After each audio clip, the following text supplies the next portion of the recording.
കേസിൻ്റെ നമ്പർ വിളിച്ചത് ഞാൻ കൈവെക്കൊണ്ട് ഞാനിവിടെ ഉണ്ട് എന്ന് ഞാൻ പറഞ്ഞു കഴിഞ്ഞപ്പോഴത്തേക്കും വേറെ ചില വക്കീലുമാർ പറഞ്ഞു ഇതെന്താ നിങ്ങൾ എന്നെ കാണിക്കുന്നേ, നിങ്ങൾക്ക് അങ്ങനെ ചെയ്യാൻ പറ്റിയല്ല എന്ന് പറഞ്ഞു. ഞാൻ പിന്നെ ഇങ്ങനത്തെ ഒരു വിഷയവും പിന്നെ അന്ന് ആവേശം കൊണ്ടായിരിക്കാം. ഇന്ത്യക്ക് നമ്മുടെ ഗാന്ധിജി നേടിത്തന്നിട്ടുണ്ട് സ്വാതന്ത്ര്യം. ഉപ്പ് തിന്നും വെള്ളം കുടിച്ചും തെണ്ടി നടന്നു. അത്ര ഒരു ഡയലോഗ് ഒരു സെൻസർ ബോർഡ് കാണിച്ച് വളരെ മോശമാണ്. നടൻ ദിലീപ് അത് എന്നെ ഫോണിൽ വിളിച്ചു. അപ്പോൾ ഇങ്ങനെ ഇത് സ്ക്രിപ്റ്റ് എഴുതി തന്നപ്പോൾ ഞാൻ അങ്ങ് വായിച്ചതാണ്. ഞാൻ പറഞ്ഞു അങ്ങനെയൊക്കെ ചെയ്യുന്നത് ശരിയാണോ? പിറ്റേ ദിവസം ഒരു ഉച്ചയായപ്പം ടി വിയിൽ ഫ്ലാഷ് എഴുതി കാണിക്കുന്ന സോഷ്യൽ മീഡിയ എല്ലാം വരുന്നത് ഈ ഗാന്ധിജിയുടെ ചിത്രം മദ്യക്കുപ്പിയിൽ അച്ചടിച്ചതിൽ രാജ്യസഭ ഒന്നടക്കം പ്രതിഷേധിച്ചു. അത് ശമ്പളത്തോടു കൂടിയാണ് സർക്കാർ ഉദ്യോഗസ്ഥരടക്കമുള്ള ആളുകൾക്ക് അവധി കിട്ടുന്നത്. അപ്പോൾ അവർ പോലും ഓഫീസുകൾ അടച്ചിട്ടിട്ട് വീട്ടിൽ പോയിരുന്ന് ആഘോഷിക്കുകയാണ്. എന്തുകൊണ്ടാണ് രാവിലെ വന്നൊരു ഫ്ലാഗ് ഉയർത്തു? അതൊക്കെ ചെയ്യണ്ടേ?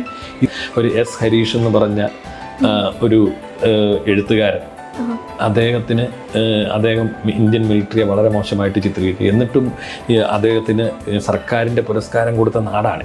ഇന്ന് നമ്മൾ പരിചയപ്പെടാൻ പോകുന്നത് രാജ്യസ്നേഹത്തിന്റെ കാവലാളായ എബി ജെ ജോസ് സാറിനെയാണ്. നമസ്കാരം സർ. വളരെ യാദൃശ്ചികമായി മുൻ മന്ത്രി ഷൺമുഖദാസുമായുള്ള യാത്രയിൽ ഗൺമാൻ വളരെ ആദരവോടെ ദേശീയ പതാകയെ സമീപിച്ചത് കണ്ടത് വഴിത്തിരിവായി.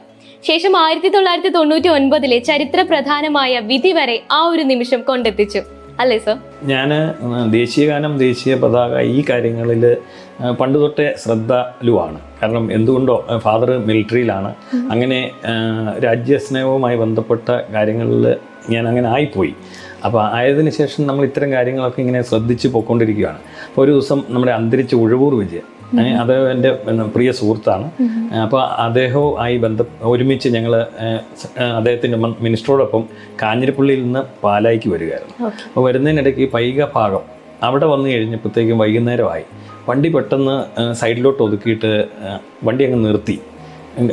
ഡ്രൈവർ ചാടി ഗൺമാൻ അദ്ദേഹം വണ്ടി നിർത്തിയത് ചാടി ഇറങ്ങി പോയി ഫ്രണ്ടിൽ നിന്ന് ആ ഫ്ലാഗ് എടുത്ത് മടക്കി കൊണ്ടുവന്ന് ഡാഷ് ബോർഡ് ഇതിനകത്തോട്ട് വെക്കുന്നു. അപ്പം ഞാൻ ഓർത്ത് ഇതെന്താണ് ഇത് സംഭവം? അപ്പോൾ ഞാൻ മിനിസ്റ്ററോട് ചോദിച്ചു, സാറേ എന്താണ് ഇങ്ങനെ ഒരു സംഭവം, ഇതെന്താ ഇങ്ങനെ അഴിച്ചു വെക്കുന്നത്? സാറ് വണ്ടിയിലുള്ളപ്പോൾ ഫുൾ ടൈം അതിൽ ഇരിക്കേണ്ടയോ എന്ന് ചോദിച്ചു. അന്നേരം പുള്ളി പറഞ്ഞു, ഇത് സൂര്യാസ്തമയത്തോടൊപ്പം നമ്മളത് കീപ്പ് ചെയ്യണം, അതങ്ങനെയാണ് നിയമം എന്ന് പറഞ്ഞു. അപ്പോൾ അതൊരു പുതിയ ഒരറിവായി. അപ്പോൾ പുള്ളിയോട് ഞാൻ ചോദിച്ചു, സാറേ അപ്പോൾ അങ്ങനത്തെ നിയമം അപ്പോൾ ഇന്ത്യൻ ഫ്ലാഗുമായി ബന്ധപ്പെട്ട് ഒട്ടനവധി നിയമങ്ങളുണ്ട്. അത് നമ്മൾ അതിൻ്റെ ഭാഗമാണ്. ഗവൺമെൻറ് ഒഫീഷ്യൽസ് അല്ലെങ്കിൽ മിനിസ്റ്റർമാരൊക്കെ അതൊക്കെ ഫോളോ ചെയ്താണ് പോകുന്നത്. അപ്പോൾ ഞാൻ ഓർത്തു, അപ്പം നമ്മൾ ഒരുപാട് ഇങ്ങനെ ഫ്ലാഗുകൾ ദുരുപയോഗം ചെയ്യപ്പെടുന്നു. അന്നേരം എൻ്റെ മനസ്സിലേക്ക് എത്തി. അപ്പോൾ ഞാൻ പിന്നെ ഇതിൻ്റെ നിയമവശങ്ങളെക്കുറിച്ച് അന്വേഷിക്കാൻ തുടങ്ങി. ഇപ്പോഴാണെങ്കിൽ നമുക്ക് നെറ്റിലൊന്ന് കുത്തിയാൽ ഇനി ഫ്ലാഗ് കോഡ് ഓഫ് ഇന്ത്യ എന്നോ നാഷണൽ ഓണർ ആക്ട് എന്നോ ഒക്കെ കൊടുത്ത് അന്നേരം എൻ്റെ ഡീറ്റെയിൽസ് മുഴുവൻ കിട്ടും. അന്ന് അങ്ങനെ കിട്ടുകയില്ലായിരുന്നു. അങ്ങനെ ഞാൻ പല സ്ഥലത്തു നിന്ന് കളക്ട് ചെയ്തതിന് ശേഷം നോക്കുമ്പോഴാണ് നമ്മുടെ ഇന്ത്യൻ മെഡിക്കൽ അസോസിയേഷന്, ലയൺസ് ക്ലബ്ബ് മാതിരിയുള്ള സംഘടനകൾ ഈ ഇന്ത്യൻ ഫ്ലാഗ് അവർ ഒരു സ്വതന്ത്ര ചാരിറ്റബിൾ അല്ലെ ട്രസ്റ്റ് മാതിരിയുള്ള സംഘടനകളാണ്. ഇപ്പം ഞങ്ങളുടെ മഹാത്മാഗാന്ധി നാഷണൽ ഫൗണ്ടേഷൻ എന്ന് പറയും. അപ്പോൾ അവർ ചെയ്യുന്ന നടപടി നമുക്ക് അംഗീകരിക്കാം, കാരണം ഫ്ലാഗ് സല്യൂട്ടേഷനൊക്കെ. പക്ഷേ ഇവരുടെ എല്ലാ മീറ്റിങ്ങുകളിലും ഇത് രാത്രി കാലങ്ങളിൽ. അപ്പോൾ ഞാൻ പാലായിലെ ലയൺസ് ക്ലബ്ബുമായി ബന്ധപ്പെട്ട ആളുകളോട് പറഞ്ഞു, നിങ്ങളിത് ചെയ്യുന്നത് തെറ്റാണ്. രാത്രിയിൽ അന്നത്തെ നിയമം അനുസരിച്ച്, ഇപ്പം നമുക്ക് അതിന് ഇളവുകളുണ്ട്, അന്നത്തെ നിയമം അനുസരിച്ചിട്ട് നിങ്ങൾ രാത്രിയിൽ ഇന്ത്യൻ ഫ്ലാഗ് ഉപയോഗിക്കുന്നത് തെറ്റാണ്, അത് പാടില്ല എന്ന് പറഞ്ഞു. അപ്പോൾ അവർ പറഞ്ഞു, വലിയ വലിയ ആളുകളാണല്ലോ ലയൺസ് ക്ലബ്ബുമാതിരിയുള്ള സംഭവങ്ങളിലുള്ളത്. അപ്പോൾ അവരത് ഉൾക്കൊള്ളാൻ തയ്യാറായില്ല. അപ്പോൾ ഞാൻ പിന്നെ ഇതെങ്ങനെയൊന്ന് തെളിയിക്കും? അപ്പോൾ നമുക്ക് അവരുടെ അതിനകത്ത് കയറി ഫോട്ടോ ഒക്കെ എടുക്കാൻ വലിയ ബുദ്ധിമുട്ടാണ്. അപ്പോൾ പിന്നെ നമ്മുടെ പത്രപ്രവർത്തക സുഹൃത്തുക്കൾക്ക് ഇവർ ഈ പ്രോഗ്രാം നടത്തുന്നതിൻ്റെ ഫോട്ടോസൊക്കെ അയച്ച് അവർ കുത്തിവെക്കുന്നത് നമുക്ക് കിട്ടി. അപ്പോൾ പിന്നെ നമ്മൾ കണ്ടെത്തിയത് എന്താണെന്ന് ചോദിച്ചാൽ, ഇവരുടെ ലയൺസ് ക്ലബിൻ്റെ ഡയറക്ടറി ഉണ്ട്. അതിനകത്ത് ഫ്ലാഗ് സല്യൂട്ടേഷൻ പലയിടത്തിൻ്റെ നോക്കുമ്പം രാത്രി 7 മണിക്ക് ശേഷമാണ്.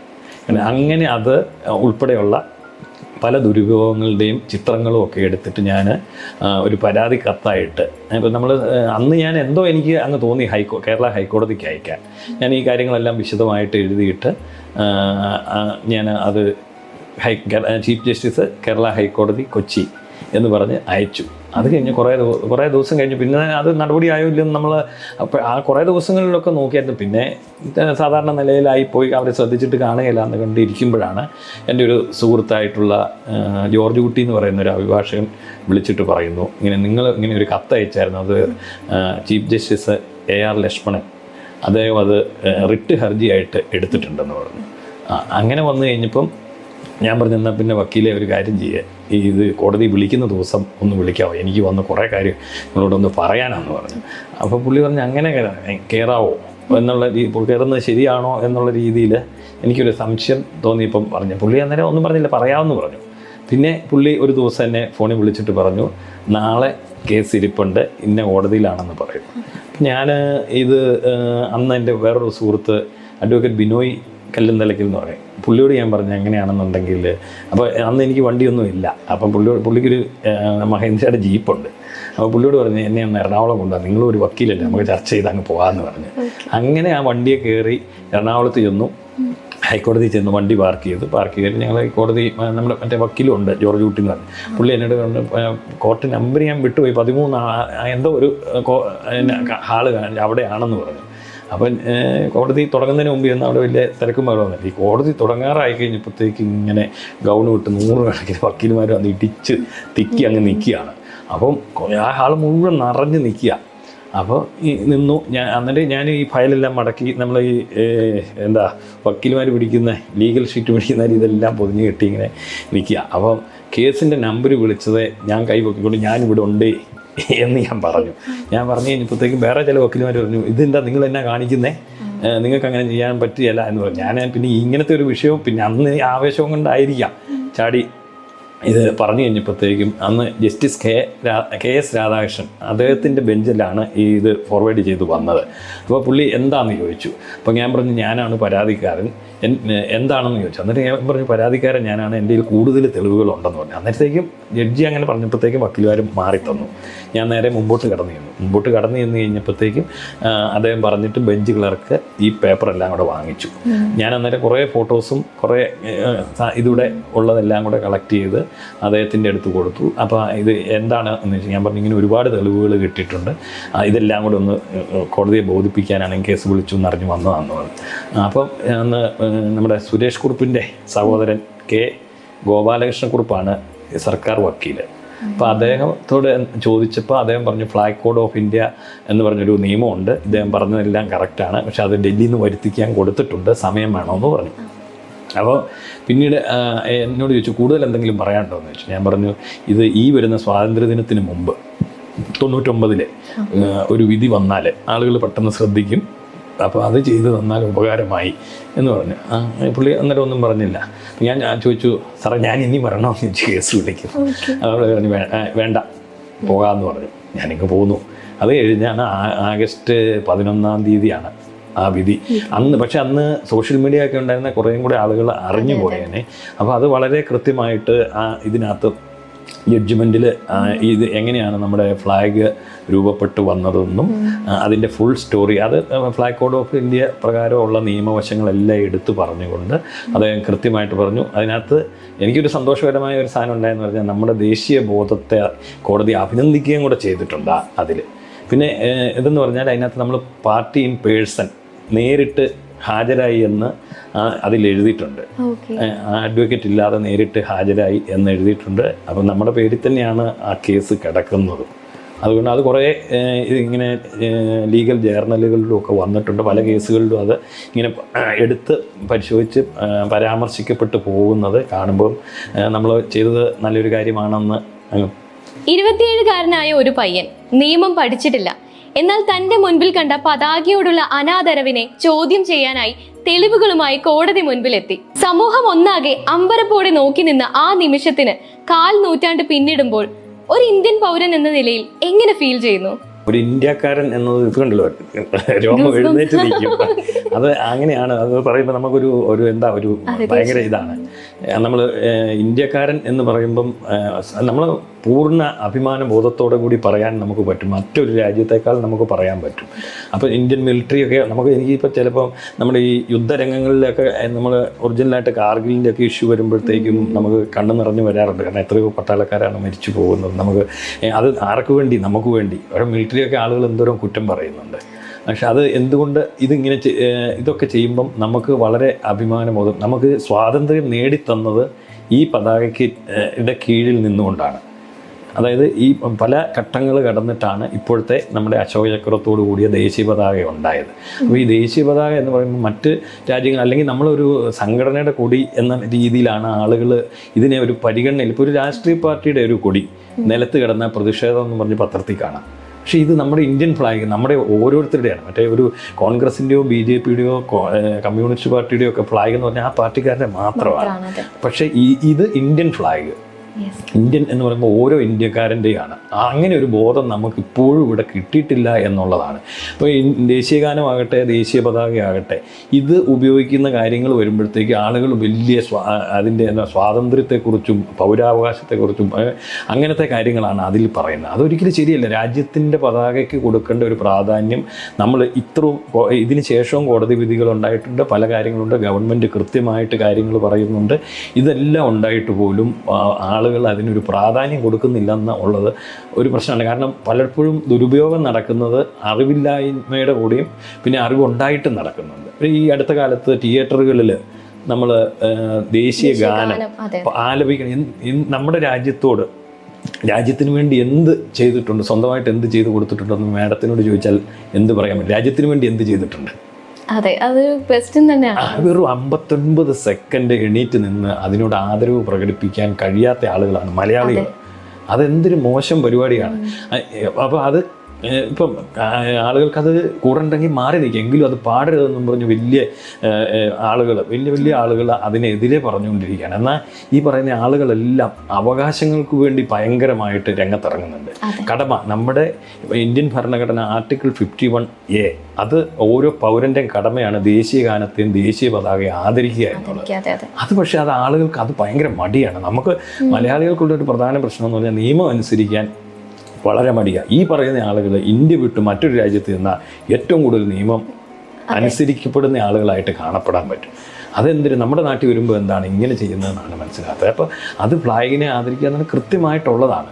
അപ്പോൾ അത് ചെയ്യാതിരിക്കുന്ന എന്തോ ക്രെഡിറ്റ് എന്നുള്ള രീതിയിലാണ് കൂടുതലും മലയാളികൾ എടുക്കുന്നത്.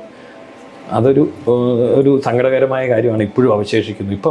പിന്നെ ഇന്ത്യൻ ഫ്ലാഗിൻ്റെ കാര്യത്തിൽ ഇപ്പോഴത്തെ പ്രധാനമന്ത്രി അല്ല കേന്ദ്ര സർക്കാർ വളരെ കാര്യക്ഷമമായിട്ട് കാര്യങ്ങൾ നീക്കുന്നുണ്ട്. ഇപ്പം തന്നെ നമ്മുടെ മൊബൈൽ ഫോണിൽ വരുമ്പോഴത്തേക്ക് അതിൻ്റെ സന്ദേശം നരേന്ദ്രമോദിയുടെ വാചകമാണ്, എല്ലാ വീടുകളിലും ഫ്ലാഗ് ഉയർത്തണമെന്ന് പറഞ്ഞു. പണ്ട് കാലത്ത് അങ്ങനെ ഒന്നും കൊടുത്തിരുന്നില്ല.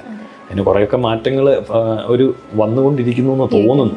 ദേശീയ പതാകയെയും ദേശീയ ഗാനത്തെയും ആദരിക്കേണ്ടത് കടമയാണെന്ന് മനസ്സിലാക്കുമ്പോഴും പലരും ഇതിനെക്കുറിച്ച് അജ്ഞരാണ്. ഫ്ലാഗ് കോഡ് ഓഫ് ഇന്ത്യ പോലുള്ള നിയമങ്ങളുടെ വെളിച്ചത്തിൽ ഒറ്റയാൾ പോരാട്ടം നടത്തിയ വ്യക്തിയാണ് താങ്കൾ. സോ ആ നിയമങ്ങളെ കുറിച്ചൊന്ന് പറയാമോ? നമ്മുടെ രാജ്യത്ത് ദേശീയ പതാക, ദേശീയ ഗാനം ഇതൊക്കെ ചെയ്യുമ്പോൾ അതിന് കറക്റ്റായ നിയമവശങ്ങളിലൂടെ ഗവൺമെൻറ് അതിന് കൃത്യം ഡയറക്ഷൻസ് കൊടുക്കുന്നുണ്ട്. ഇപ്പോൾ നേരത്തെ ഫ്ലാഗ് കോഡ് ഓഫ് ഇന്ത്യ ഉണ്ടായിരുന്നു. അതിനുശേഷം ആളുകൾക്ക് കുറച്ചുകൂടെ സ്വാതന്ത്ര്യത്തോടു കൂടി ഉപയോഗിക്കാൻ വേണ്ടിയാണ് 2002 അത് പുനർക്രമീകരിച്ചത്. അത് നവീൻ ജിണ്ടാൽ എന്ന് പറയുന്ന ഒരു വ്യവസായിയും MP-യുമായിരുന്ന ആൾ, അദ്ദേഹത്തിൻ്റെ ശ്രമഫലമായിട്ടാണ് ഇപ്പോൾ കൂടുതൽ ലിബറലായിട്ട് ഉപയോഗിക്കാനുള്ള ഒരു നിയമത്തിലേക്ക്. ഇപ്പം നമുക്ക് വീടുകളിൽ ഉയർത്തിക്കഴിഞ്ഞാൽ രാത്രിയിൽ അഴിച്ചു വെക്കേണ്ട ആവശ്യം വരുന്നില്ല. പക്ഷേ ഞങ്ങൾ അന്നും പറഞ്ഞിരുന്നു ആ നിയമം അതേക്കുറിച്ചുള്ള ചർച്ചകൾ നടന്ന കാലഘട്ടത്തിൽ നമ്മൾ അന്ന് കത്ത് കൊടുത്തിരുന്നു. ഇത് നമ്മൾ കുറച്ച് ഒരു നിയന്ത്രണങ്ങളോടെ ഉപയോഗിച്ചാലാണ് അതിനൊരു ബഹുമാനം കൂടുതൽ. പിന്നെ ഇത് അല്ലാതെ ഉപയോഗിക്കുമ്പോൾ അതിൻ്റെതായ പോരായ്മയുണ്ടാകും. പക്ഷെ അതൊന്നും അന്ന് അവർ ശ്രദ്ധിച്ചുമില്ല. അവരുടെ ആ വഴിക്ക് ആ കാര്യങ്ങൾ കേട്ടുകൊണ്ട് തന്നെ പോയി. അപ്പോൾ ഫ്ലാഗ് കോഡ് ഓഫ് ഇന്ത്യയിൽ ഒരുപാട് കാര്യങ്ങൾ പറയുന്നുണ്ട്. ഇതെങ്ങനെ ഉപയോഗിക്കണം. പരസ്യ ആവശ്യങ്ങൾക്ക് ഉപയോഗിക്കാൻ പാടില്ല, അത് ലെറ്ററിങ് പാടില്ല. പക്ഷേ ഏറ്റവും കൂടുതൽ ഫ്ലാഗിൽ പരസ്യ ആവശ്യങ്ങൾക്ക് ഉപയോഗിക്കുന്ന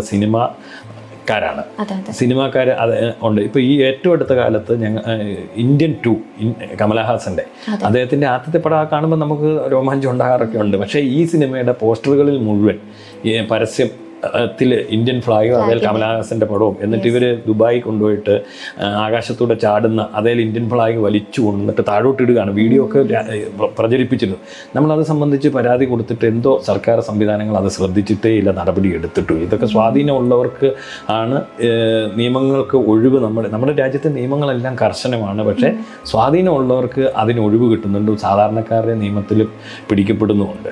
അപ്പോൾ അങ്ങനെ ലെറ്ററിങ് പാടില്ല, ഇത് ഉപയോഗിക്കുമ്പോൾ എങ്ങനെ ഉപയോഗിക്കണമെന്ന് വളരെ കൃത്യമായിട്ട് അത് എഴുതി വെച്ചിട്ടുണ്ട്. നമുക്കത് അറിയത്തില്ല എന്ന ആളുകൾ ഇപ്പോൾ പറയുന്നത് ശുദ്ധ കളവാണ്. കാരണം നമുക്ക് ഇൻ്റർനെറ്റിൽ നോക്കിയാൽ കൃത്യമായിട്ട് ഇത് എഴുതി വെച്ചിട്ടുണ്ട് എങ്ങനെയാണ് ഉപയോഗിക്കേണ്ടതെന്ന് അറിയാം. ഇപ്പോൾ ഇന്ന് ഇങ്ങോട്ട് പോരുന്ന വഴിയാണെങ്കിലും നാളെ സ്വാതന്ത്ര്യ ദിനമാണ്.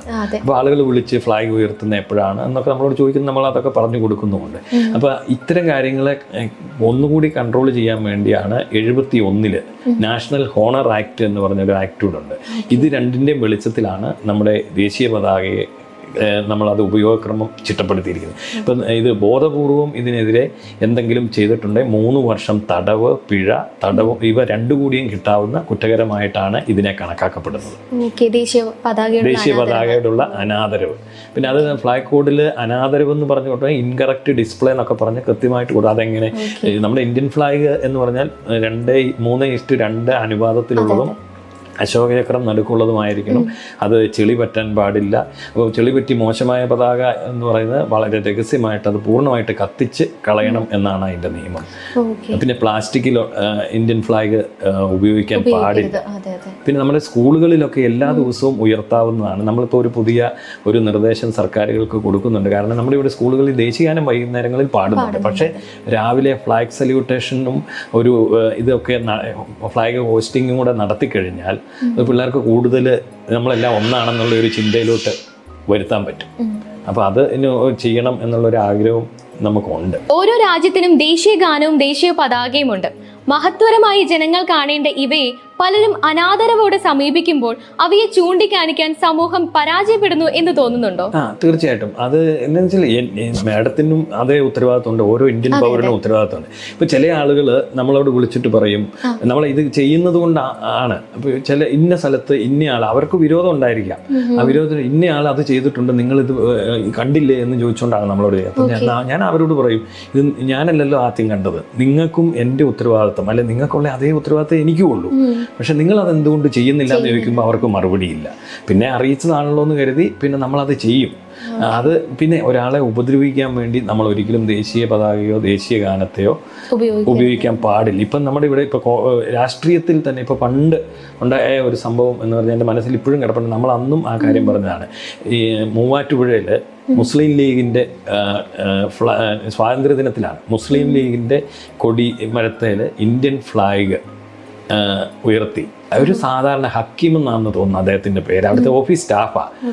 ആ പുള്ളി അത് ഉയർത്തി, ആ കൂടെ പുള്ളി ആ ഇന്ത്യൻ ഫ്ലാഗ് ൻ്റെ കൂടെ മുസ്ലിം ലീഗിൻ്റെ പതാകയും കൂടെ അതെ കെട്ടിവെച്ച് ഉയർത്തി. പക്ഷെ അത് മുസ്ലിം ലീഗ് പാർട്ടി ഈ UDF സംവിധാനമായതുകൊണ്ട് വിവാദമാക്കി, എതിർ കക്ഷികൾ വിവാദമാക്കി ആ പാവത്തിനെ പിടിച്ച് ജയിലിലടക്കുകയൊക്കെ ചെയ്തൊരു സംഭവം. അന്ന് നമ്മൾ പറഞ്ഞു ഇത് അദ്ദേഹം ഇന്ത്യൻ ഫ്ലാഗിനെ അപമാനിക്കാൻ ചെയ്തതല്ല, പുള്ളിയുടെ ഒരു പ്രായമായ ആളാണെന്ന് തോന്നുന്നു, അദ്ദേഹത്തിൻ്റെ അറിവില്ലായ്മ. നമുക്ക് അറിവില്ലാത്തതിനെ നമുക്ക് അത് മനസ്സിലാക്കി കൊടുക്കുക എന്നുള്ളതാണല്ലോ. അതിന് പകരം അത് രാഷ്ട്രീയമായിട്ട് വിനിയോഗിച്ചുകൊണ്ട് ആ പുള്ളിയെ ജയിലിലടച്ചു. അതൊക്കെ മോശമായ കാര്യമാണ്. ഒരിക്കലും നമ്മൾ ഒരാളെ ഉപദ്രവിക്കുക. ഇപ്പം നമുക്ക് അങ്ങനെ ചെയ്യാനാണെന്നുണ്ടെങ്കിൽ ഞങ്ങൾക്ക് 100 കണക്കിന് സാധനങ്ങളാണ് ഇന്ത്യൻ ഫ്ലാഗിൻ്റെ ഉണ്ട്. ഇപ്പം തന്നെ ഇന്ന് ഒരു നോട്ടീസ് ഞങ്ങൾ റെഡിയാക്കിയിട്ടുണ്ട്. കാരണം സ്വാതന്ത്ര്യദിനം പ്രമാണിച്ച് HP ലാപ്ടോപ്പുകൾ അവരുടെ എല്ലാം പരസ്യത്തിൽ സോഷ്യൽ മീഡിയയിൽ വന്നുകൊണ്ടിരിക്കുക ഇന്ത്യൻ ഫ്ലാഗ്. അപ്പോൾ നമ്മൾ അവർക്ക് കത്ത് വിടുകയാണ്, നിങ്ങളിത് ചെയ്തത് തെറ്റാണ്, പിൻവലിക്കണം എന്ന് പറയും. നമ്മൾ ആളുകളോട് ഇങ്ങനെ കാണുമ്പം അതിൻ്റെ നിയമവശങ്ങൾ, അവരെന്ത് പ്രദർശിപ്പിച്ചോ അതിൻ്റെ നിയമവശങ്ങൾ പരസ്യത്തിൽ ഉപയോഗിക്കാൻ പാടില്ല, അത് ഉള്ള കാര്യങ്ങൾ, അതായത് ലെറ്ററിങ് പാടില്ല, ഇങ്ങനെയുള്ള അതാണ് ഏറ്റവും കൂടുതൽ ഇപ്പം നമുക്ക് കാണുന്നത്. അത് അവർക്ക് നമ്മൾ ആ നിയമവശങ്ങൾ പറഞ്ഞ് നോട്ടീസ് അയക്കും. അവർ അത് കേട്ടിട്ട് അത് പിൻവലിച്ചില്ലെങ്കിൽ നമ്മൾ അടുത്ത പരാതികളിലേക്ക് കൊടുക്കും. അങ്ങനെയാണ് പോകുന്നത്. അവകാശങ്ങളെ കുറിച്ച് പലരും പറയുന്നു, എന്നാൽ കടമകളെ കുറിച്ച് ആരും പറയുന്നില്ല. ഇന്ത്യയിലെ കോടിക്കണക്കിന് ജനങ്ങളെ അവരുടെ കടമകളെ കുറിച്ച് ബോധവാന്മാരാക്കുന്നതിൽ ദ വെരി ഫസ്റ്റ് സ്റ്റെപ്പ് എടുത്ത പൗരൻ എന്ന നിലയിൽ ഹൗ പ്രൗഡ് യു ആർ. വളരെ സന്തോഷമുണ്ട്. കാരണം എന്നാണെന്നറിയാം, നമ്മളെപ്പോഴും ഏത് കാര്യത്തിനും ഒരു സൈഡുണ്ട്. അവകാശങ്ങളെക്കുറിച്ച് പറയണമെന്ന് നമുക്ക് ഒരു റൈറ്റ് വേണമെങ്കിൽ കടമകൾ ചെയ്തിട്ട് വേണം. അത് പറയാം. കടമ ചെയ്യാതെ നമുക്ക് അവകാശം മാത്രം എന്താണ് പറയുക, ഇപ്പം നമ്മൾ സർക്കാർ ഉദ്യോഗസ്ഥർ ഉൾപ്പെടെയുള്ളവരുടെ കാര്യങ്ങൾ അവരെല്ലാം അവകാശങ്ങൾക്ക് വേണ്ടിയാണ് നിൽക്കുന്നത്. അവരുടെ കടമ പലരും നന്നായിട്ട് ചെയ്യുന്ന ആളുകളുണ്ട്, പക്ഷേ ചെയ്യാത്ത ആളുകളാണ് കൂടുതലും ഇത്തരം കാര്യങ്ങൾക്ക് നിൽക്കുന്നത്. അപ്പോൾ നമ്മൾ കടമ ചെയ്തിട്ട് അവകാശത്തെക്കുറിച്ച് പറയൂ എന്നാണ് നമ്മൾ പറയുന്നത്. അത് അപ്പം നമുക്ക് കുറച്ചുകൂടെ നന്നായിട്ട് പ്രവർത്തിക്കാൻ പറ്റും. ഇപ്പം ബാങ്കുകളിലൊക്കെ ചെന്ന് കഴിഞ്ഞാൽ അവരുടെ കാര്യങ്ങൾ കൃത്യമായിട്ട് നമുക്ക് എല്ലാ കാര്യങ്ങളും ചെയ്യണം, പക്ഷേ തിരിച്ചുള്ള കാര്യത്തിൽ അവർ ചെയ്യുന്നില്ല. അതുകൊണ്ടാണ് എപ്പോഴും നമുക്ക് കടമയ്ക്ക് അത് നമ്മൾ ഭരണഘടനയിലെ മൗലിക തത്വങ്ങളിലൊന്നായിട്ട് നമ്മുടെ പൗരൻ്റെ കടമയായിട്ട് തന്നെ പല കാര്യങ്ങളും ഉൾപ്പെടുത്തിയിട്ടുണ്ട്. അത് ജസ്റ്റ് ഒന്ന് ഫോളോ ചെയ്തെന്നുകൊണ്ട് ആർക്കും ഒന്നും നഷ്ടപ്പെടാനില്ല. ശരിക്കും പറഞ്ഞ മറ്റ് രാജ്യങ്ങളിൽ കൂടുതലും കടമകൾക്ക് പ്രാധാന്യം കൊടുക്കപ്പെടാറുണ്ട്. അങ്ങനെ ചെയ്തിട്ടേ ഇത് ചെയ്യുള്ളൂ. നമ്മുടെ ഇവിടെ എല്ലാവരും അവകാശം കിട്ടിയേ തീരൂ. അവകാശങ്ങൾക്ക് ശബ്ദം ഉയർത്തുന്നുണ്ട്, കടമകൾ മറുവശം ചെയ്യുന്നില്ല. അതെ, അപ്പൊ എല്ലാവർക്കും ഒരു മാതൃക കൂടിയാണ് സാർ. അങ്ങനെയല്ല, ഇത് നമ്മൾ ഇപ്പൊ മാഡത്തിനും ചെയ്യാവുന്ന കാര്യമില്ല. നമ്മളെ കോമൺ ആയിട്ട് ഇതൊക്കെ ചെയ്തു പോകുന്നു. ആർക്ക് ഇപ്പൊ ഞാൻ ചെയ്തത് വലിയ കാര്യമാണെന്ന് നമുക്ക് പറയാൻ പറ്റത്തില്ല. കാരണം ഈ കൊടുക്കുന്ന പരാതികളെല്ലാം മാഡത്തിന് നമുക്കൊരു സെൻസ് ഉണ്ടായാൽ മതി. ഒരു കാര്യം കാണുമ്പോൾ അത് തെറ്റാണെന്ന് തോന്നി, പിന്നെ നമ്മുടെ ഭാഗത്ത് കുഴപ്പങ്ങൾ ഇല്ലാതിരിക്കുമ്പം നമുക്ക് എന്തും ചെയ്യാനുള്ള ഒരു ധൈര്യമുണ്ട്. നമ്മുടെ ഭാഗത്ത് എന്തെങ്കിലും വലിയ കുഴപ്പങ്ങൾ ഉണ്ടെങ്കിലാണ് നമുക്ക് നമുക്കെതിരെ തിരിച്ചെന്തെങ്കിലും ചെയ്യുമോ എന്നൊരു പേടിയുള്ളതുകൊണ്ട് നമ്മൾ ഇതെല്ലാം മാറി നിൽക്കും. പക്ഷെ നമുക്ക് ഇതൊന്നും ബാധകമല്ല അത്തതുകൊണ്ട് നമുക്കെതിരെ ആരും എന്തും പറഞ്ഞോട്ടെ, നമുക്ക് വിഷയമില്ല. നമ്മൾ അങ്ങനത്തെ പ്രശ്നങ്ങൾ ഇടപെടുന്നില്ല. പക്ഷേ ഇങ്ങോട്ട് എങ്ങനെയാണോ അതേ രീതിയിൽ തന്നെയാണ് നമ്മൾ അങ്ങോട്ട് ചെയ്യുമ്പം അത് കൃത്യമായിട്ട് നമുക്ക് ചെയ്യാൻ പറ്റണം. ഒരു സെൻസ് ഇപ്പം ഒരാൾക്ക് ഞാൻ ചെയ്യുന്ന കാര്യങ്ങൾ ഇന്ത്യയിലെ ഏതൊരു പൗരനും ചെയ്യാൻ പറ്റുന്നതാണെന്ന് എനിക്ക് ഉത്തമ ബോധ്യമുണ്ട്. വ്യക്തികളോ അവരുടെ സ്ഥാനങ്ങളോ എന്ത് എന്നത് ഒരിക്കലും കടമകൾ ലംഘിക്കുന്നതിന് ബാലിശമായ കാരണങ്ങളാവരുത് എന്ന് നിയമ പോരാട്ടങ്ങളിലൂടെ തെളിയിച്ച വ്യക്തിയാണ്. അതിന് ഉദാഹരണം കൂടി ആയിരുന്നില്ലേ താരങ്ങൾ പ്രത്യക്ഷപ്പെട്ട പരസ്യവാചകങ്ങളും സിനിമാ പോസ്റ്ററുകളും സിനിമാ ഡയലോഗുകൾക്കും എതിരെ ശക്തമായി നടത്തിയ പോരാട്ടം? തീർച്ചയായിട്ടും ഈ സിനിമകൾ എന്തിനാണ് നമ്മൾ ഈ സിനിമകൾ ആളുകൾക്ക് നല്ല സന്ദേശം കൂടി പറഞ്ഞു കൊടുക്കുക എന്നുള്ള ഉദ്ദേശത്തിലാണ്. ഇപ്പോൾ ഈ നമ്മൾ ഏറ്റവും ഈ 2020 സിനിമ താരങ്ങൾ അണിനിരന്ന് അവരുടെ ആവശ്യത്തിന് വേണ്ടി ഒരു സിനിമ നിർമ്മിച്ചാണ്. അത് അവർക്ക് അതിനുള്ള സ്വാതന്ത്ര്യം ഉണ്ട് തന്നെ. അതിലൊരു രംഗം ഞാനത് അങ്ങനെ എപ്പോഴും ഈ കണ്ടമാനം സിനിമ കാണുന്ന കൂട്ടത്തിലല്ല. കാരണം തിയേറ്ററിലൊക്കെ ചെന്ന് കഴിഞ്ഞാൽ AC അടിച്ച് കുറച്ച് കഴിയുമ്പോഴത്തേക്ക് ഉറങ്ങിപ്പോകും എന്നുള്ളത്. പക്ഷേ ഞാൻ ഒരുപാട് നാൾ കൂടി കണ്ടു ഇതിങ്ങനെ താരങ്ങളെല്ലാം അണിനിരക്കുന്നതുകൊണ്ട് ഇതെന്താണെന്ന് അറിയാൻ വേണ്ടി ഈ സിനിമ പോയി ഞാൻ കണ്ടു. അതിനിടയ്ക്ക് ഞാനിങ്ങനെ നിൽക്കുമ്പോഴത്തേക്കും ദിലീപ് മോഹൻലാലിനോട് പറയുകയാണ്, അതായത് എന്തോ തമാശയായിട്ടാണ് അത് പറയുന്നത്. ഇന്ത്യക്ക് എന്തോ സ്വാതന്ത്ര്യത്തിൻ്റെ കാര്യം എന്തോ പറഞ്ഞു പറഞ്ഞു ഇന്ത്യക്ക് നമ്മുടെ ഗാന്ധിജി നേടിത്തന്നിട്ടുണ്ട് സ്വാതന്ത്ര്യം, ഉപ്പ് തിന്നും വെള്ളം കുടിച്ചും തെണ്ടി നടന്നു. അത്ര ഒരു ഡയലോഗ് ഒരു സെൻസർ ബോർഡ് കാണിച്ച് വളരെ മോശമാണ്. അപ്പോൾ അത് നമുക്ക് ഒട്ടും അത് ഉൾക്കൊള്ളാൻ കഴിഞ്ഞില്ല. ഒരുപാട് ആളുകൾ ആ സിനിമ കണ്ടതുമാണ്, പക്ഷെ ആർക്കും അത് തോന്നിയില്ല. പക്ഷെ എനിക്കത് അന്നേരം തോന്നി ഇത് ശരിയല്ല ഇങ്ങനെ ചെയ്യുന്നത്. ഞാൻ അന്നേരം ആ സിനിമ അവിടെ വെച്ച് കാണിച്ച് നിർത്തി ഇറങ്ങിയിട്ട് നേരെ സെൻസർ ബോർഡിന് പരാതി ഫാക്സ് ചെയ്തു, അടിയന്തരമായിട്ട് നീക്കം ചെയ്യണം എന്ന് പറഞ്ഞു ചെയ്തു. ഏതായാലും പിറ്റേ ദിവസം തന്നെ അത് കട്ട് ചെയ്ത് കളഞ്ഞു. പക്ഷേ പിന്നീട് അവർ സിനിമക്കാർ ഇതൊന്നും ശ്രദ്ധിക്കുന്നില്ലെന്നുള്ള അവരുടെ കാര്യങ്ങളിലേക്ക് പോകുന്നു. മറ്റു ഒരു വ്യവസായന്മാർ തന്നെ കാണാവുന്ന ഒരു സാധനം ഇതേ ഉള്ളൂ. ഇനി കലയാണെങ്കിൽ കലാപരമായ കാര്യങ്ങൾ അല്ലാത്ത ഇത് കൊടുക്കുന്നത്. ഇത് പിന്നെ ഇവരുടെ ഈ CD DVD ഇറങ്ങിയപ്പം ഞാൻ മേടിച്ചിട്ട് നോക്കിയപ്പോൾ സെയിം ഭാഗം അതിനകത്തുണ്ട്. ചെയ്തിട്ടില്ല. അപ്പോൾ അവർ ശ്രദ്ധിക്കുന്നില്ല, അന്നേരത്തെ കാര്യത്തിന് വേണ്ടി മാത്രം ചെയ്തത്. അപ്പോൾ ഞാൻ മോസർ ബെയർ കമ്പനി അടക്കമുള്ളവർക്ക് പരാതികൾ ഉന്നയിച്ചു. ചാനൽ ജീവൻ TV അന്നുണ്ടായിരുന്നു, അവർ ഇത് വാർത്തയാക്കി. ഇപ്പം നമ്മൾ ഇതിന് പരാതികൾ കൊടുക്കാൻ നീങ്ങിയപ്പോഴത്തേക്കും നടൻ ദിലീപ് അത് എന്നെ ഫോണിൽ വിളിച്ചു. അപ്പോൾ ഇങ്ങനെ ഇത് സ്ക്രിപ്റ്റ് എഴുതി തന്നപ്പോൾ ഞാൻ അങ്ങ് വായിച്ചതാണ്. ഞാൻ പറഞ്ഞു അങ്ങനെയൊക്കെ ചെയ്യുന്നത് ശരിയാണോ? നമുക്ക് തെറ്റല്ലാത്തൊരു തെറ്റായ കാര്യത്തെ എങ്ങനെയാണ് പറയുന്നത്? അങ്ങനെ നമ്മൾ വായിച്ചു ഒരു കാര്യം ചെയ്തോളുക, ഞങ്ങൾ കോടതിയിൽ ചെല്ലും, നിങ്ങൾ പറഞ്ഞ ഭാഗം ശരിയാണ് എന്ന് കോടതി പറയുവാണെന്നുണ്ടെങ്കിൽ നമ്മളും അംഗീകരിച്ചേക്കാം, കുഴപ്പമില്ല എന്ന് പറഞ്ഞു. പുള്ളി പറഞ്ഞു അന്നേരം ഞങ്ങൾ അങ്ങനെയല്ല. ഞാൻ പറഞ്ഞു ഇതിലൊന്നും ന്യായീകരണത്തിൻ്റെ കാര്യമില്ല, നിങ്ങളോട് നമ്മൾ വേറെ ഒന്നും ഡിമാൻഡിനല്ല, ഈ ഒരു ഭാഗം തെറ്റാണ്, നമ്മൾ സിനിമയിൽ നിന്ന് മാറ്റിച്ചു, നിങ്ങൾ അതിന് ഖേദം പോലും പ്രകടിപ്പിച്ചത്, വീണ്ടും ഇതാ വന്നിരിക്കുന്നു. അപ്പോൾ ഇത് നമുക്ക് അംഗീകരിക്കാൻ പറ്റുന്ന കാര്യമല്ല, നിങ്ങൾ തന്നെ ഒന്ന് പറയാൻ പറഞ്ഞു പുള്ളി. അപ്പോൾ പുള്ളിക്ക് വാചകമൊന്നുമില്ല. അപ്പോൾ പുള്ളി എന്നോട് പറഞ്ഞു ഞാൻ എന്താണ് ചെയ്യേണ്ടതെന്ന് എന്നോട് ചോദിച്ചു. ഞാൻ പറഞ്ഞു ഞാൻ പറഞ്ഞിട്ട് താങ്കൾ അത് ചെയ്യുന്നത് ശരിയല്ല, മനസ്സിൽ നിന്ന് തോന്നിയിട്ട് പറയുക. അപ്പോൾ പുള്ളി എന്നോട് പറഞ്ഞു ഞാനൊരു കത്തയച്ച് ഖേദം ഞാൻ പറഞ്ഞു ഖേദം പ്രകടിപ്പിച്ചാൽ കുഴപ്പമൊന്നും, നിങ്ങൾ മനഃപൂർവ്വം അല്ല എന്ന് നമ്മളങ്ങ് വിശ്വസിക്കുന്നു, നിങ്ങളത് ചെയ്യാൻ തയ്യാറായിട്ടുണ്ടെങ്കിൽ ആ മനസ്സിനെ ഞങ്ങൾ അംഗീകരിക്കുന്നു. പുള്ളി എനിക്ക് അയച്ചു തന്നു, ഇത് സാങ്കേതിക വിദഗ്ധർ. അപ്പം നമ്മൾ ആ പരാതി അങ്ങ് വിട്ടു. അപ്പോൾ ആ രംഗത്ത് ഇപ്പോഴത്തെ നമ്മുടെ മോഹൻലാലിനോടാണ് ദിലീപ് ഈ വാചകം പറയുന്നത്. പക്ഷെ പുള്ളിക്കും അതൊന്നും പുള്ളി ശ്രദ്ധിച്ചിട്ടില്ല. അപ്പോൾ ആ കേട്ടിരിക്കുന്ന ആളെന്നല്ലേ പുള്ളിക്കും അത് തിരുത്തി കൊടുക്കാവുന്നതായിരുന്നു. എത്ര വലിയ സ്ക്രിപ്റ്റ് റൈറ്റ് ആരെഴുതിയാലും ഇന്നയാൾ എഴുതിയെന്നല്ല, സ്വന്തം രാജ്യത്തെ ഈ രീതിയിൽ അല്ലെങ്കിൽ ഏത് രീതിയിലും ഈ മോശമായിട്ട് ചിത്രീകരിക്കാൻ നമ്മുടെ രാജ്യക്കാരെ കഴിഞ്ഞിട്ട് ആളുള്ളൂ. മറ്റുള്ള രാജ്യത്തൊക്കെ എന്ന് പറഞ്ഞാൽ അവിടെ രാജ്യസ്നേഹം എന്ന് പറഞ്ഞു കഴിഞ്ഞാൽ നമുക്ക് ഉൾക്കൊള്ളാൻ കഴിയാത്തതിനപ്പുറമാണ്. ഞങ്ങൾ പറയുന്നത് നമ്മൾ ഒരു ഏത് കാര്യത്തിലായാലും ഒരു മിലിറ്ററി, അതായത് സൈനിക സേവനം ഒരു 5 വർഷം മിനിമം ഒരു തൊഴിൽ കിട്ടുന്നതിന് ഒരു നിർബന്ധിതമാക്കണം എന്നുള്ളതാണ്. എങ്കിലേ കുറച്ചുകൂടെ ആളുകൾക്ക് ഒരു രാജ്യത്തോടും സമൂഹത്തോടും ഒരു ബാധ്യതയുള്ളൂ. ഇപ്പം നമ്മൾ ഈ മയക്കുമരുന്ന് അല്ലെങ്കിൽ കഞ്ചാവിൻ്റെ ഒക്കെ ഉപയോഗം, MDMA ഇതൊക്കെ വ്യാപകമായിട്ട് വന്നുകൊണ്ടിരിക്കുന്നത് എന്താണ്? തോന്നിയപടി നടക്കുന്നത് കൊണ്ടാണ്. ആ മിലിറ്ററി സംവിധാനവുമായി ബന്ധപ്പെട്ട് ചെയ്യുമ്പോൾ രാജ്യത്തിനും ഗുണമാണ്, ആളുകൾക്കും ഗുണമാണ്. അപ്പോൾ ആളുകൾക്കൊരു കുറച്ചുകൂടി ഉത്തരവാദിത്വ ബോധം കിട്ടും എന്നാണ് നമ്മൾ പ്രതീക്ഷിക്കുന്നത്. മദ്യക്കുപ്പികളിൽ മഹാത്മജിയുടെ ചിത്രം ഉൾപ്പെടുത്തിക്കൊണ്ടുള്ള പ്രചരണം കണ്ടപ്പോൾ അതിനെതിരെ പോരാടിയിരുന്നല്ലോ. ഇത് ഇസ്രയേലിൽ ആണ് ആദ്യം മദ്യക്കുപ്പിയിൽ ഗാന്ധിജിയുടെ ചിത്രം വെച്ചുകൊണ്ടൊരു പയ്യൻ, ആ പയ്യൻ്റെ പേര് ഞാൻ മറന്നുപോയി, അദ്ദേഹം ഒരു മദ്യശാലയിൽ ചെന്നിട്ട്, അവിടെയൊക്കെ അത് സ്ഥിരമാണ്, നമ്മുടെ ഇവിടുത്തെ മാതിരിയല്ലേ. നമ്മുടെ ഇവിടെ കുടിക്കാൻ വേണ്ടി മാത്രമാണ് ആളുകൾ മദ്യം ഉപയോഗിക്കുന്നത്, കുടിച്ച് വീഴുക എന്നല്ല. അവിടെ എന്ന് പറഞ്ഞാൽ അറിയാമല്ലോ, മറ്റു രാജ്യങ്ങളിലൊക്കെ അവർ അത്യാവശ്യത്തിന് ഉപയോഗിക്കുന്ന അവരുടേതായ രീതി. അപ്പോൾ അങ്ങനെ ഒരു ടിക്ടോക്ക് വീഡിയോയിൽ വരുന്നു. അത് ഫോട്ടോ വൈഡ് മാഗസിൻ്റെ എഡിറ്ററായിരുന്ന AP ജോയി. അദ്ദേഹം ഇത്തരം കാര്യങ്ങൾ കാണുമ്പോൾ നമ്മളെ ഓരോന്ന് കാണിക്കുന്നതല്ല. അപ്പോൾ പുള്ളി ഇത് അയച്ചു തന്നിട്ട് ചോദിച്ചു, ഇത് കണ്ടിട്ട് താങ്കൾ എന്താണ് മിണ്ടാതിരിക്കുന്നതെന്ന് ചോദിച്ചു. അപ്പോൾ ഞാൻ പറഞ്ഞു ഞാൻ ആദ്യമാണ് കാണുന്നത്, നോക്കട്ടെ എന്ന് പറഞ്ഞു. അപ്പോൾ ഇത് നോക്കിയപ്പം അതിൽ ഗാന്ധിജിയുടെ പടവും ഉണ്ട്. ഇത് കുപ്പി കാണുമ്പം ബിയർ കുപ്പിയാണെന്നറിയാം. മുഴുവൻ ഹീബ്രു ഭാഷയിലാണ് എഴുതി വെച്ചിരിക്കുന്നത്. ഒന്നും മനസ്സിലായില്ല എന്താ എഴുതി വെച്ചിരിക്കുന്നത്. അപ്പം ഞാൻ വളരെ ആലോചിച്ച് ഇതെങ്ങനെ കണ്ടുപിടിക്കും, ഇതെന്താ, നമുക്കൊരു പരാതി കൊടുക്കണമെന്നുണ്ടെങ്കിൽ ഇതിന് കറക്റ്റായിട്ട് കാര്യങ്ങൾ അറിയണം. പിന്നെ ഒരു 3-4 ദിവസം ഫുൾ ടൈം ഇൻ്റർനെറ്റിലിരുന്നു. അതായത് ഗാന്ധിജി എന്ന് ഹീബ്രുവിൽ എഴുതി, അല്ല ഇംഗ്ലീഷിലെഴുതി, ഗൂഗിൾ ട്രാൻസ്ലേറ്റിലിട്ട് ഹീബ്രു എടുത്തു. ആ ഹീബ്രു എടുത്തിട്ട് ഇങ്ങനെ ഇങ്ങനെ തപ്പി അവസാനം 3 ദിവസമായപ്പോഴത്തേക്കും ഈ സാധനം എന്നാന്ന് എനിക്ക് മനസ്സിലാക്കി. ഈ സാധനം അപ്പം ഗാന്ധി ബീർ എന്നാണ് അതിൽ എഴുതിയിരിക്കുന്നത്. മാൽക്ക കമ്പനി എന്ന് പറയുന്ന ഒരു കമ്പനിയാണ് ഇറക്കിയിരിക്കുന്നത്. അപ്പോൾ അതിൻ്റെ ഡീറ്റെയിൽസ് തപ്പിപ്പോയി. അപ്പോൾ ഈ പടം വരച്ചിരിക്കുന്നത് അമിത് ഷിമോണി എന്ന് പറഞ്ഞ ഒരാളാണ്. അയാളുടെ അഡ്രസ്സ്, ലൊക്കേഷൻ ഇതെല്ലാം കിട്ടി, കമ്പനിയുടെ അഡ്രസ്സുകൾ ഇതെല്ലാം തപ്പി 5 ദിവസം കണ്ട് എടുത്തിട്ട് നമ്മൾ അത് ആദ്യം ഇസ്രയേൽ പ്രധാനമന്ത്രിക്കും ഇന്ത്യൻ പ്രധാനമന്ത്രിക്കും അടക്കമുള്ള ആളുകൾക്ക് പരാതികൾ അയച്ചു.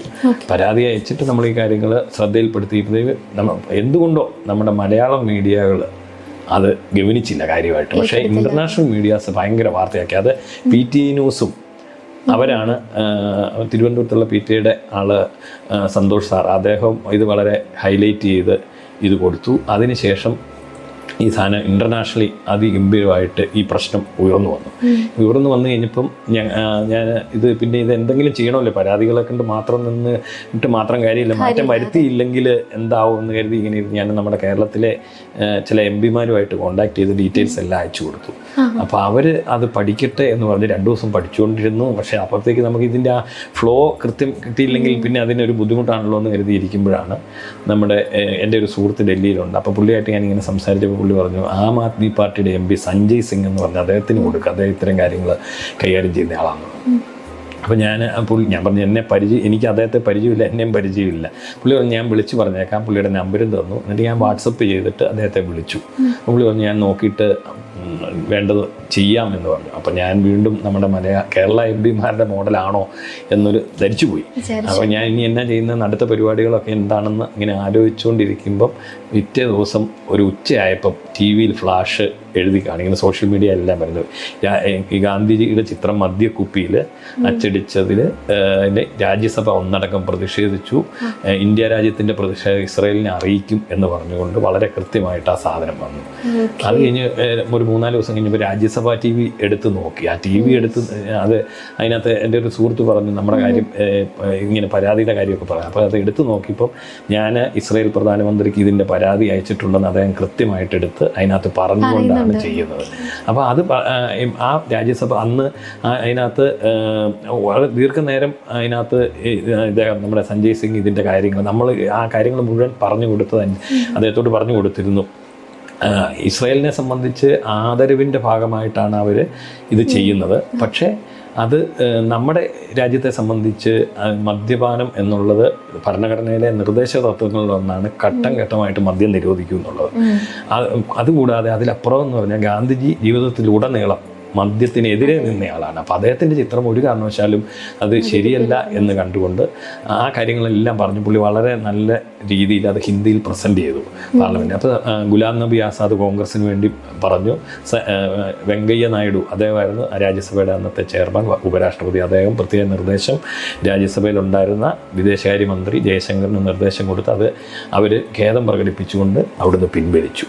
അത് പിൻവലിച്ച് നമ്മൾ വളരെ സന്തോഷത്തോടെ, കാരണം നമുക്ക് ഈ കൊച്ചു പാലായിലിരുന്ന് നമുക്ക് ഇത്രയും ദിവസം കൊണ്ട് അത് ചെയ്യാൻ പറ്റി എന്നുള്ളത് വലിയ കാര്യമായിട്ട് തോന്നി. നമ്മളങ്ങനെ ഇരിക്കുമ്പോൾ ഉണ്ട് ജർമ്മനിയിൽ നിന്നൊരു കോള്.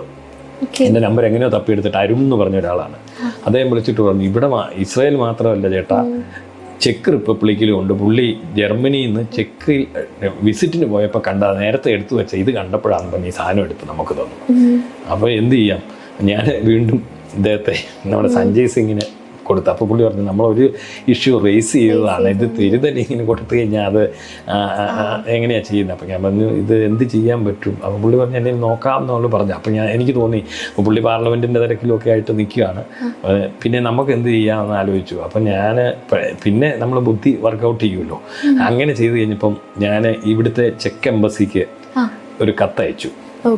കത്തയച്ചു. ഈ കത്ത് ഇങ്ങനെ ഉണ്ട് എന്ന് പറഞ്ഞ് അയച്ചു. അപ്പോൾ അവർ ഇത് ശ്രദ്ധയിൽപ്പെട്ടു. ഞങ്ങൾ അത് വേണ്ടത് ചെയ്യാമെന്ന് പറഞ്ഞ് വിട്ടു. അപ്പോൾ ഒരു 5 ദിവസം കഴിഞ്ഞിട്ട് അനക്കം വരാതെ വന്നു കഴിഞ്ഞപ്പം വീണ്ടും ഞാനൊരു കത്തയച്ചു. ഈ കത്ത് കിട്ടി 7 ദിവസത്തിനകം നിങ്ങൾ ഇത് മാറ്റം വരുത്തിയില്ല എങ്കിൽ ഈ ചെക്ക് റിപ്പബ്ലിക്കിൻ്റെ ഡൽഹിയിലെ എംബസി, നമ്മുടെ രാജ്യത്ത് 4 കോൺസുലേറ്റുകളുണ്ട്, ബാംഗ്ലൂർ, മുംബൈ, മദ്രാസ്, കൽക്കട്ട.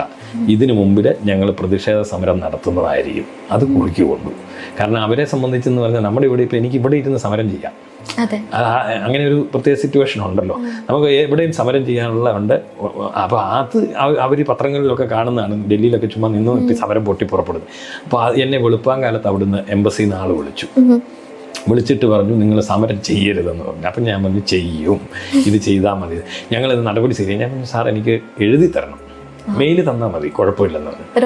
ഉറപ്പ് വേണം, അല്ലെങ്കിൽ ഞങ്ങൾക്കത് ചെയ്തേ പറ്റത്തുള്ളൂ എന്ന് പറഞ്ഞു. കാരണം ഇങ്ങനെ ഒരു ഇഷ്യൂ ഇസ്രായേൽ ഇത്ര ദിവസം കൊണ്ട് മാറ്റി നിങ്ങൾ അപ്പം നമ്മളിത് കൊടുത്തപ്പോൾ പറഞ്ഞു ഇന്ത്യയും ചെക്ക് റിപ്പബ്ലിക്കും നല്ല നയതന്ത്ര ബന്ധമുള്ള രാജ്യമാണ്. നമ്മുടെ സ്കോഡ വണ്ടിയൊക്കെ ചെക്കിൻ്റെയാണ്. നമുക്കിവിടെ കൃഷിയുടെ കാര്യങ്ങൾക്കും മറ്റു കാര്യങ്ങൾക്കൊക്കെ അവർ ആ അലയൻസും എല്ലാം കൂടെ പറഞ്ഞുകൊണ്ടാണ് നമ്മൾ അയച്ചത്. നമ്മൾ സാധാരണ പരാതി മുഖ്യമന്ത്രിമാർക്ക് അല്ലെങ്കിൽ മന്ത്രിമാർക്ക് കൊടുക്കുന്ന രീതിയിലുള്ള പരാതി കണ്ടിട്ടില്ല. ആദ്യം നമ്മുടെ ഇന്ത്യയിലെ ജനങ്ങളുടെ ഒരു ആശംസ കൊടുത്തിട്ട് ഇന്ത്യൻ ചെക്ക് റിപ്പബ്ലിക് ഇസ്രായേലിന് കൊടുത്തു. അത് തന്നെ ബന്ധങ്ങളെല്ലാം എടുത്തു പറഞ്ഞുകൊണ്ടാണ് നമ്മൾ ആ ചെക്ക് റിപ്പബ്ലിക്കിൽ നമ്മുടെ ഇന്ത്യയുടെ സ്റ്റാമ്പ് പ്രകാശനം ചെയ്ത് ഏറ്റവും അവസാനത്തെ ഇൻസിഡൻറ്റ് വരെ കൂട്ടി കൊടുത്തിട്ടാണ് ഈ കാര്യം പറയുന്നത്.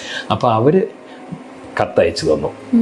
അതിന് ശേഷം അന്ന് ആഗസ്റ്റ് 31, 2019 അവരും പിൻവലിച്ചു. അപ്പോൾ അത് പക്ഷെ നമ്മുടെ ഇവിടുത്തെ മാധ്യമങ്ങളൊന്നും ഇത് ശ്രദ്ധിക്കുന്നുമില്ല, ഒന്നുമില്ല. കാരണം ഇതൊക്കെ എന്ന് പറഞ്ഞാൽ നമ്മുടെ ഇതുപോലെ എന്ന് പറഞ്ഞാൽ ഇത് ആർക്കും ചെയ്യാവുന്ന കാര്യമേ ഉള്ളൂ, ഇച്ചിരി ഒന്ന് ആലോചിച്ച് ചെയ്യാവുന്നുള്ളൂ. അപ്പോൾ ഇത്തരം കാര്യങ്ങൾക്ക് അതൊന്നും ശ്രദ്ധ ആളുകളുടെ അടുത്ത് കൊണ്ടുവരാനൊന്നും ആളുകൾ ശ്രമിച്ചിട്ടുണ്ട്. പിന്നെ ഈ ഇസ്രായേലിലെ വിഷയം വന്നപ്പോൾ ഇസ്രായേൽ ടൈംസ് ഓഫ് ഇസ്രായേൽ എന്ന് പറയുന്ന പത്രത്തിൽ നിന്ന് അവിടുന്ന് വിളിച്ച് അവർ ഇൻ്റർവ്യൂ എടുത്ത് അവിടുത്തെ രാജ്യത്തിനെതിരെ വന്ന വാർത്തയാണെന്ന് ഓർക്കണം. അവർ ഫോണിൽ വിളിച്ച് നമ്മുടെ വിവരങ്ങൾ ചോദിച്ച് നമ്മുടെ ഭാഗവും അവരുടെ ഭാഗവും കൊടുത്തിട്ട് അവർ ഖേദം പ്രകടിപ്പിച്ചു എന്നുള്ള വിവരങ്ങളെല്ലാം അവർ കൊടുത്തു. അവരവിടെ എല്ലാം പ്രതിപക്ഷ ബഹുമാനത്താലെ പരാതി ഉന്നയിക്കുന്നത് അവർ അത് ആ രീതിയിൽ കൈകാര്യം ചെയ്യാനറിയാം. നമ്മുടെ ഇവിടെയാണ് ഒരു പരാതി പറഞ്ഞു കഴിഞ്ഞാൽ അന്നേരെ അതൊരു വിരോധത്തിൻ്റെ ആയിട്ടാണ് നമ്മുടെ ഇവിടുത്തെ ആളുകൾ മൊത്തം എടുക്കുന്നത്. ഒരു പരാതി പറഞ്ഞാൽ അതിപ്പം ഏറ്റവും മോശം, അതായത് രാജ്യദ്രോഹപരമായ കാര്യം ചെയ്താലും അത് നിങ്ങൾ ചെയ്തത് തെറ്റാന്ന് പറഞ്ഞാൽ അതെന്തോ നമ്മൾ അവരോട് വിരോധം ഉള്ളതുകൊണ്ട് പറയുന്നു. ആ വിരോധം ഉള്ള രീതിയിലാണ് ഇവരെല്ലാം നമ്മുടെ ആളുകൾ സംസാരിക്കുന്നത്. അതെന്താണ് എന്നുള്ളത് പിടുത്തം കിട്ടുന്നില്ല. ISL ദേശീയ ഗാന ആലാപനത്തിനെതിരെ പോരാടിയതിനെ കുറിച്ച് 2 വാക്ക് പറയാമോ? ISL മത്സരം ഞാൻ ഇങ്ങനെ ടി വിയിൽ ഇത് ISL മത്സരം നടക്കുമ്പം ഇങ്ങനെ ഞാൻ നോക്കിയപ്പോൾ ഉണ്ട് ഇതാ മത്സരം തുടങ്ങുന്നതിന് മുമ്പ് ദേശീയഗാനം പാടുന്നു. അപ്പോഴത്തേക്കും അമേരിക്കൻ സ്റ്റൈലിൽ കൈകൾ നെഞ്ചത്ത് വെച്ചിട്ട് പാട്ട് പാടുന്നു. നമ്മുടെ കീഴ്വഴക്കം അനുസരിച്ചിട്ട് അറ്റൻഷനായിട്ട് നിന്ന് വേണം ദേശീയഗാനം പാടാൻ. നമ്മളെല്ലാ സ്കൂളിലും അങ്ങനെയാണല്ലോ ചെയ്തിരിക്കുന്നത്. ഇന്ത്യൻ സിസ്റ്റം അതാണ്. അപ്പോൾ അത് വേറൊരു തോന്നിയ പോലെ ചെയ്യുക എന്ന് പറഞ്ഞത് അത് രാജ്യത്തെ ഒരു അവഹേളിക്കുന്നതിന് അനാദരിക്കുന്നതിന് തുല്യമാണ്. നമ്മൾ ഒരു സിസ്റ്റം ഉള്ളപ്പോൾ അങ്ങനെ വന്നപ്പോൾ ഞാൻ അത് കണ്ടുകൊണ്ട് കൊച്ചി പോലീസ് അവരുടെ അണ്ടറിലാണല്ലോ വരുന്നത്, പരാതി കൊടുത്തു. ഏതായാലും ആ പരാതി സിറ്റി പോലീസ് കമ്മീഷണർ അത് ഗൗരവമായിട്ട് എടുത്തിട്ട് ISLകാർക്ക് നിർദ്ദേശം കൊടുക്കുകയും പിന്നെ എനിക്ക് കത്തയച്ചു തരികയും ചെയ്തു. പിറ്റേ അവസരം തൊട്ട് അതായത് ദേശീയഗാനത്തിന് മുമ്പ്, കാരണം ദേശീയഗാനം പാടുമ്പോൾ അന്നേരം അവിടെ തലചുറുക അല്ലെങ്കിൽ ഓരോ പരിപാടികൾ നടക്കുക. അപ്പോൾ ദേശീയഗാനം അവിടെ പാടണമെന്നുണ്ടെങ്കിൽ നമ്മൾ പറഞ്ഞു അവർ ISLന് പാടണമെന്ന് നിർബന്ധമില്ല, ഇങ്ങനെ അനാദരവോടെ പാടിക്കേണ്ട കാര്യമില്ല. അപ്പോൾ പാടണമെന്നുണ്ടെങ്കിൽ അനൗൺസ്മെൻറ്റ് നടത്തണം. അപ്പോൾ ദേശീയഗാനം പാടാൻ പോവുകയാണ് എന്ന്. അപ്പോൾ അങ്ങനെ അനൗൺസ് ചെയ്ത് എല്ലാവരും അറ്റൻഷനായി നിൽക്കണമെന്ന് പറഞ്ഞ് ചെയ്യിപ്പിക്കാൻ തുടങ്ങിയ പിന്നെ ഇപ്പോൾ കൃത്യമായിട്ട് ചെയ്യുന്നുണ്ട്. അത് ഒരു നമ്മളൊക്കെ ഇത് ചെയ്യുമ്പോൾ ഒരു സന്തോഷം, കാരണം ഇതെല്ലാവരും ചെയ്യേണ്ട കാര്യങ്ങളാണ്. പക്ഷേ അത് ആളുകൾ ശ്രദ്ധിക്കാതെ പോകുന്നു. അല്ലെ മലയാളികളായതുകൊണ്ട് അല്ലെ ഇന്ത്യക്കാരായതുകൊണ്ട് നമുക്ക് എന്തും ചെയ്യാം എന്നുള്ളൊരു തോന്നൽ എല്ലാവർക്കും ഉണ്ട്. അങ്ങനെ ചെയ്തു പോകുന്നതിൻ്റെയാണ്. എല്ലാ കാര്യത്തിലും ചില നിയന്ത്രണങ്ങൾ. നമ്മുടെ ഇവിടെ സ്വാതന്ത്ര്യം അല്പം കൂടുതലാണ്. അതിനെച്ചാൽ നമ്മൾ നിയന്ത്രണങ്ങളോടെ ആണ് ചെയ്യേണ്ടത്. ഇപ്പം മറ്റു പലയിടത്തും ചെല്ലുമ്പോൾ നമ്മൾ അനുസരിക്കാൻ തയ്യാറാകുന്നത് എന്തുകൊണ്ട് അവിടെ നല്ല ശിക്ഷാ നടപടികൾ കിട്ടും എന്നുള്ളതുകൊണ്ടാണ്. അപ്പം നമ്മൾ ഇത്രയും സ്വാതന്ത്ര്യം പോരാ. ഇതിന് പറയാൻ കാരണം എന്താണെന്ന് വെച്ചാൽ അരുന്ധതി റോയ് എന്ന് പറയുന്ന സാഹിത്യകാരിയുണ്ട്. ആ കാര്യമൊക്കെ ഇന്ത്യൻ മിലിറ്ററിയും രാജ്യത്തെ എന്തോരം മോശമായിട്ടാണ് പറയുന്നത്, ഒരുപാട് കാര്യങ്ങൾ. അപ്പോൾ അതിന് ആ പറയുന്നതിന് പോലും ഇവിടെ അതിന് പ്രാധാന്യം കൊടുക്കുമ്പം ഈ സ്വാതന്ത്ര്യം കൂടുതലാണ്. അഭിപ്രായ സ്വാതന്ത്ര്യത്തിനൊക്കെ ഒരു നിയന്ത്രണം ആവശ്യമാണ്. ഇപ്പോൾ ഒരു സ്വാതന്ത്ര്യ ദിനം എത്തുമ്പോൾ ഓരോ ഇന്ത്യൻ പൗരനോട് നൽകാനുള്ള ഒരു സന്ദേശം എന്താണ്? പൗരന്മാര് നമ്മുടെ രാജ്യത്തിൽ അതിൻ്റെ പേരിൽ അഭിമാനം കൊള്ളുക എന്നാണ് നമ്മൾ ആദ്യം ചെയ്യേണ്ടത്. നമ്മൾ ഇന്ത്യക്കാരാണ് എന്ന് പറയുമ്പം നമ്മൾ ആത്മാഭിമാനത്തോടെ കൂടി പറയണം. അപ്പോൾ അങ്ങനെ പറയാൻ നമ്മൾ എപ്പോഴും തയ്യാറാവണം. ഈ സ്വാതന്ത്ര്യദിനം എന്താണ്? നമ്മൾ ഒരു ദിവസം അവധി ആഘോഷിക്കുക എന്നുള്ളതാണ് സ്വാതന്ത്ര്യദിനത്തിൽ ഇപ്പോൾ സംഭവിച്ചുകൊണ്ടിരിക്കുന്നത്. ഇപ്പം ഇത് അതായത് ശമ്പളത്തോടു കൂടിയാണ് സർക്കാർ ഉദ്യോഗസ്ഥരടക്കമുള്ള ആളുകൾക്ക് അവധി കിട്ടുന്നത്. അപ്പോൾ അവർ പോലും ഓഫീസുകൾ അടച്ചിട്ടിട്ട് വീട്ടിൽ പോയിരുന്ന് ആഘോഷിക്കുകയാണ്. എന്തുകൊണ്ടാണ് രാവിലെ വന്നൊരു ഫ്ലാഗ് ഉയർത്തു? അതൊക്കെ ചെയ്യണ്ടേ? ഇതൊന്നും ചെയ്യാതെ പോവുകയാണ്.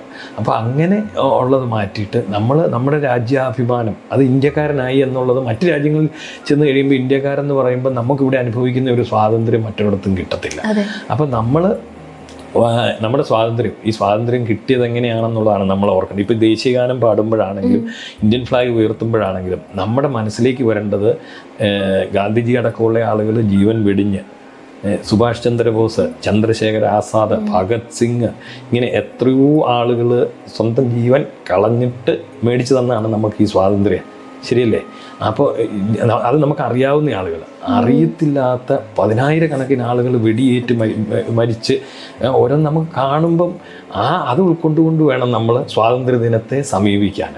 അപ്പോൾ അങ്ങനെ സമീപിക്കുമ്പോഴേ നമുക്ക് അതിൻ്റെ ഒരു സന്ദേശം നമുക്ക് മറ്റുള്ളവർക്ക് പകർന്നു കൊടുക്കാനും നമ്മൾ തയ്യാറാവണം. ഒരിക്കലും നമ്മുടെ രാജ്യത്തെ കുറ്റം പറയേണ്ട കാര്യമില്ല. കാരണം ഈ രാജ്യത്ത് ഒരു കാര്യവും ഇല്ലാതെയാണ് നമ്മുടെ രാജ്യത്തെ അവഹേളിക്കുന്ന ഇത്തരം നടപടികൾ.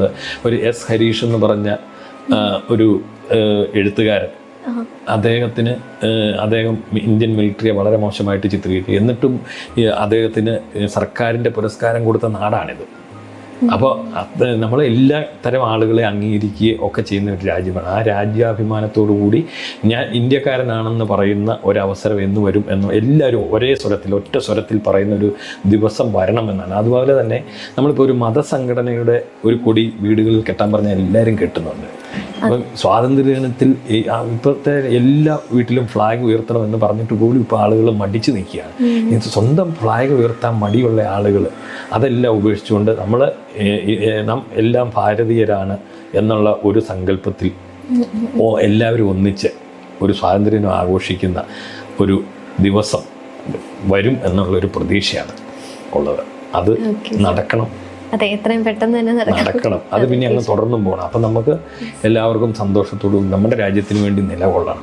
അതിപ്പോൾ ഒരു യുദ്ധം വരികയാണെങ്കിലും ഒക്കെ കുറേയൊക്കെ ആളുകൾ ഇതിൻ്റെ വരുമ്പോഴത്തേക്ക് അതിനുവേണ്ടി, അതായത് രാജ്യത്തിന് വേണ്ടി രാജ്യത്തെ കാർഗിൽ യുദ്ധമൊക്കെ വന്നപ്പോൾ എന്തോരം ആളുകൾ അതിന് പിന്തുണ അർപ്പിച്ചു കൊണ്ടുവരുന്നു. നമ്മുടെ രാജ്യത്തിൻ്റെ ഒരു വിഷയം വരുമ്പം എല്ലാവരും ജാതി മത വർഗ ചിന്തകളെല്ലാം മാറ്റിവെച്ച് ഒന്നിച്ച് ഒറ്റക്കെട്ടായിട്ട് വരണം എന്നുള്ളതാണ് ആഗ്രഹം. അത് ഇപ്പോൾ പുതിയ ആളുകൾക്ക് അതേക്കുറിച്ച് ഇപ്പം അവർ പുതിയ തലമുറയ്ക്ക് രാജ്യാഭിമാനത്തെക്കുറിച്ചൊക്കെ ഒരു കുറവ് ഉണ്ടായിട്ട് തോന്നുന്നുണ്ട്.